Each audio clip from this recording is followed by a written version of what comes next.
আসসালামু আলাইকুম, কেমন আছেন সবাই? আশা করি সবাই ভালো আছেন। আর যে যেখানে আছেন, যেভাবে আছেন, ঠিকঠাক আছেন। আমিও আল্লাহর রহমতে সব দিক থেকে ভালোই আছি। আর এই যে আমার গ্রামের বাড়ির বারান্দায় দাঁড়িয়ে সকাল হওয়াটা দেখছি। আমার রান্নাঘরের এই জানালাটায় আমি কোনো গ্রিল দিতে চাই নাই। চেয়েছিলাম একদম খোলামেলা থাকবে, একদম হু হু করে বাতাস আসবে, রোদ আসবে। তো সবাই বলল যে না, এভাবে রাখা ঠিক হবে না, তার জন্যই গ্রিলটা দেয়া। আসলে সব সময় চাইলেই তো আর নিজের ইচ্ছা মতো সব কিছু করা যায় না। মাঝে মাঝে মানুষের কথা শুনেও কাজ করতে হয়। যেটা মনে হয় আমার ভালোর জন্য, আমি কিন্তু সেই কথাটা শোনার চেষ্টা করি আর কি।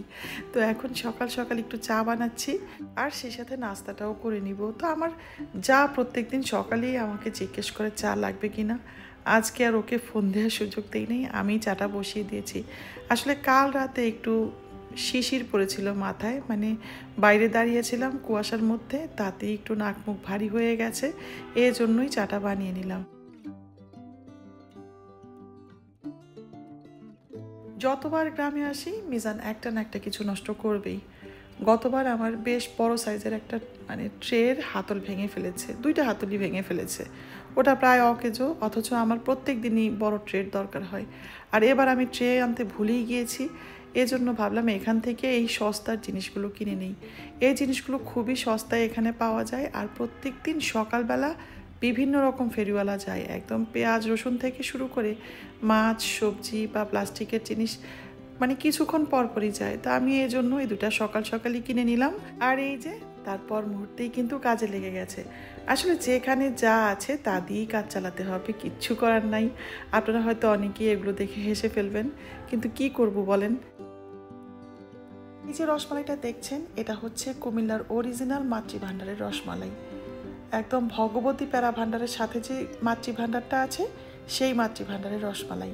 আর রসগোল্লাটা হচ্ছে এখানকার, মানে 14 গ্রামের, খুবই ভালো। একবার খেলে দ্বিতীয়বার খেতে ইচ্ছা হবে আর কি।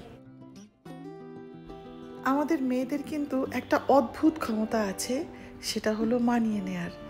এই যে আমি কখনোই ভাবতে পারি নাই যে আমার শ্বশুরবাড়ি এলাকায় বাড়ি করব। মানে এই গ্রামটাকে আমার নিজের বলে মনে হবে, এটা আমি একসময় ভাবতেই পারতাম না। অথচ এখন কিন্তু এই গ্রামটা আমার খুব পছন্দের। আর এই যে বাড়িটা, এটা তো আমার একদম প্রাণ ভোমরার মতো, মানে আমি খুব মায়া দিয়ে ঘিরে রেখেছি এই বাড়িটার চারিদিকটা। এই যে পর্দাগুলো লাগালাম, এগুলো কিন্তু শীতের জন্য একদমই সুইটেবল না, একদম পাতলা ফিনফিনে। তো ঢাকা থেকে ধুয়ে নিয়ে এসেছি, এখন ঝুলিয়ে দিলাম। এখানে তো আমাদের ঠাকা পড়ে না, এই জন্য এই পাতলা পর্দাগুলো ঝুলিয়ে দিয়েছি। আর সোফাটার অবস্থা দেখেন, যখনই আমার ছোটটা আর কি এখানে আসে, সোফার কুশনগুলোকে একদম এলোমেলো করে রেখে দিয়ে যায়। মাঝে মাঝে আমাদের মনের ভেতরটাকেও আমরা কিন্তু পরিপাটি করে রাখতে পারি না। দেখবেন যে কখনো কখনো মনের ভেতরটা একদম তছনছ হয়ে থাকে, মানে কেউ একজন সব কিছু লণ্ডভণ্ড করে দিয়ে যায়, ভেতরে ভেতরে ভেঙে চুরে দিয়ে যায়, কিন্তু আমরা সেই কথাটা কাউকে বলতে পারি না।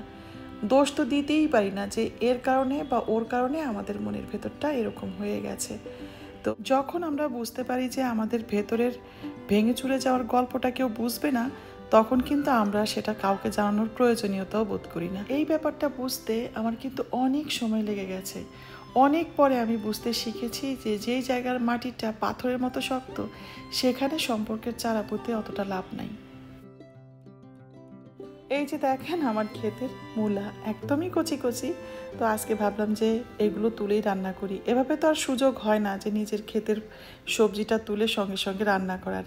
ঢাকায় নিয়ে গেলে তো সেই একদিন দুই দিন পরেই খাওয়া হয়। এই জন্য ভাবলাম যাই হয়েছে, যতটুকুই হয়েছে তুলে নিয়ে আয়, আজকে রান্না করব। তা আমি একটু নাস্তা করে ঘরদোর একটু দেখে শুনে চলে এলাম রান্নাঘরে। মুরগি বসিয়ে দিয়েছি, তারপর শোল মাছও রান্না করে নিয়েছি। সবজি হিসাবে শুধু এই কয়টা মূলাই রান্না করব। আসলে 2 বেলা রান্না না, এটা হচ্ছে আমাদের 1 বেলা রান্না। কারণ রাতের বেলা আমার ননদের বাসায় দাওয়াত আছে, সবার একদম আব্বা আম্মা সহ আমাদের সবার দাওয়াত আছে। এজন্য শুধুমাত্র এই দুপুরবেলাটা সারানোর জন্যই এইটুকু রান্না করে নিয়েছি। এগুলো ছাড়াও দুপুরের খাবারে রাই শাক থাকছে, যেটা আমার যা খুবই ভালো বানায়, তো সেটা বানিয়ে পাঠিয়ে দিয়েছে। আর আমার এই ভিডিওটা আপনাদের হয়তো অতটা ভালো লাগবে না। এর অন্যতম কারণ হচ্ছে আমি মোবাইলে হাতে ধরে ভিডিওটা করছি, কিন্তু আমি কোনো ট্রাইপড ইউজ করছি না। এই জন্য ভিডিওগুলো একটু কাঁপা কাঁপা, একটু এলোমেলো, কিন্তু কিছুই করার নাই। কারণ বেড়াতে এসেও যদি এসব নিয়ে থাকি, মানে এই যে ভিডিও করাটার কথা বলছি আর কি, তাহলে কিন্তু বেড়ানোর আর মজাই থাকে না। তো আমি দুপুরের খাবার একদম গুছিয়ে নিয়েছি। আর আপনারা কয়জন রাই শাক চেনেন আমি জানি না, এটাকে অনেকে সর্ষে শাকও বলে, তবে রাই আর সর্ষের মধ্যে কিন্তু সামান্য একটু পার্থক্য আছে। মায়ের উদাসী মুখ মনে হয় কোনো সন্তানই সহ্য করতে পারে না। আমার মা এমনিই তাকিয়েছিল দূরের দিকে, কিন্তু পেছন থেকে সেটা দেখে আমার এত খারাপ লাগছিল, আমি সঙ্গে সঙ্গে আল্লাহর কাছে দোয়া করেছি যে আল্লাহ, আমার আব্বা আম্মা যেন খুব ভালো থাকে, আরও সুস্থ থাকে, সব সময় যেন এভাবে আমার পাশাপাশি থাকে।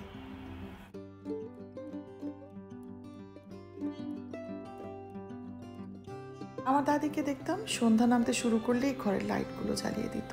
আম্মাকেও দেখেছি যে আর কোনো লাইট না জ্বালালেও ঘরের সামনের লাইটটা, তারপর মাঝখানের রুমের লাইটটা জ্বালিয়ে দিত।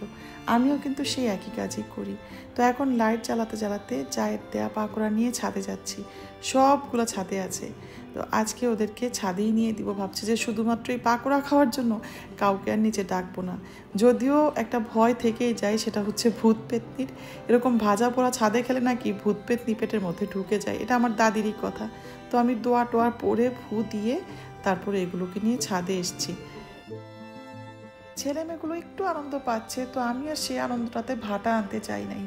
আসলে যেখানে আনন্দ উচ্ছ্বাস করতে গেলে থমকে যেতে হয়, হিসাব করতে হয়, সেখানে আর যাই হোক আনন্দটা থাকে না।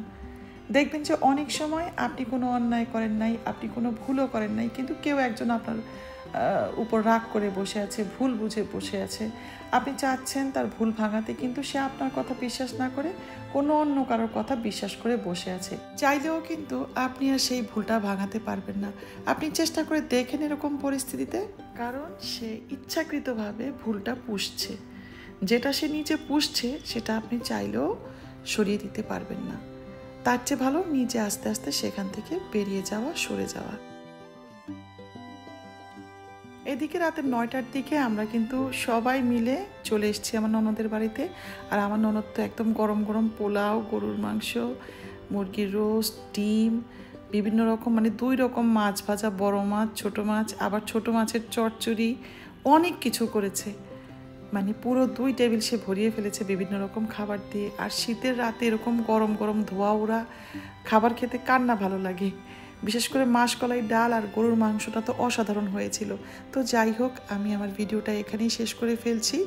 যদি আমার ভিডিওটা আপনাদের একটুও পছন্দ হয় তাহলে ছোট্ট করে একটা লাইক দিবেন, একটু কমেন্ট করবেন। আর সবাই খুব খুব খুব ভালো থাকবেন। আল্লাহ হাফেজ।